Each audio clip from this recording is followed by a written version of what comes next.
Hey, what is up here amigos? My name is SuperRebel and welcome back to another Watch Dogs video. In today's video we are going to be talking about the Xbox One resolution and frame rate with an update for the PS4 one as well, and we are also going to be talking about what Jonathan Moran had to say overall about this. So it is definitely going to be a really awesome video.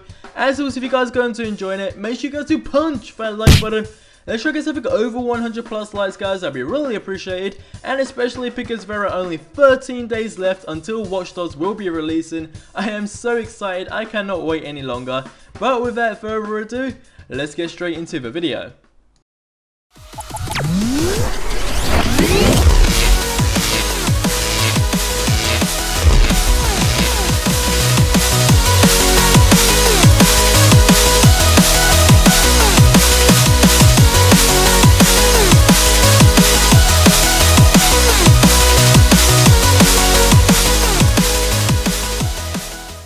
So Ubisoft has confirmed the resolution and frames per second for both the Xbox One and the PlayStation 4. So first of all, the Xbox One will be running at a 792p resolution, whereas the PlayStation 4 will be running at a 900p resolution. Now, a couple of days ago on the PlayStation website, and some of you guys may have heard this and some of you may have not, but either way, Sony did say that Watch Dogs on the PlayStation 4 will be running at 60 frames per second and at 1080p as well. But unfortunately, that was just an error, as Ubisoft had just confirmed that PlayStation 4 will be running at 900p for Watch Dogs, and both of these consoles will have 30 frames per second. But either way, I'm not too fussed. I do think this game is going to be absolutely amazing on both consoles. Now, in a Ubisoft blog post, the creative director for Watch Dogs, who is Jonathan Moran, said it was more important for Watch Dogs to deliver an amazing next-gen experience rather than a 1080p resolution. He says resolution is just a number, just like frame rate is a number too. All those numbers are valid aspects of making games. But you do make choices about the experience that you want to deliver. In our case, dynamism is everything. Exploration and expression are everything too. You want to have a steady frame rate, but you want to have dynamism at the core of the experience. For example, people tend to look at corridor shooters where there's a corridor and all the effects are on and it's unbelievable. And they forget that if you apply those same global effects to an open city with people around and potential car crashes and guys in multiplayer showing up with no warning, the same effect is applied to a lot of dynamic elements that are happening in every frame. So it becomes magnified in cost. So like I mentioned earlier in the video, I'm not too fussed about the game's resolution. I mean, 792p and 900p resolution is still absolutely crazy. I do think this is insanely awesome. But besides that, what matters to me the most in the game is how the actual game is going to work, like the storyline, etc, and just the little features in the game overall.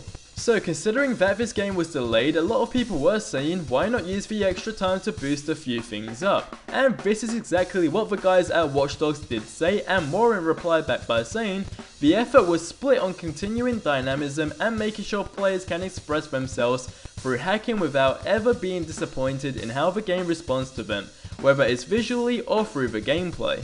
So it's really cool to see that these guys are actually focusing more on tiny little aspects of the game rather than fully focused on the graphics, because there are a lot of next gen games out there that are insanely awesome with the graphics, but in terms of the story of the game, it's really not too good in my opinion.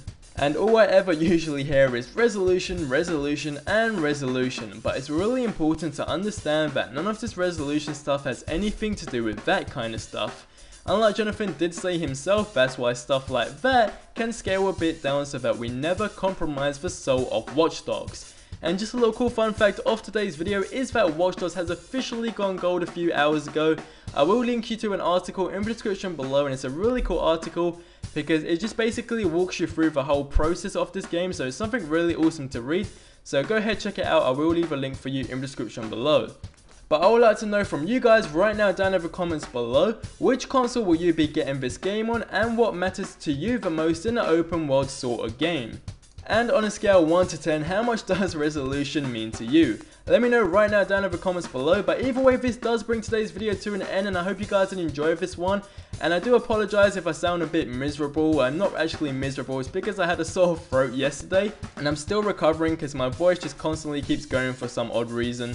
So yeah, if I do sound weird, then that's why.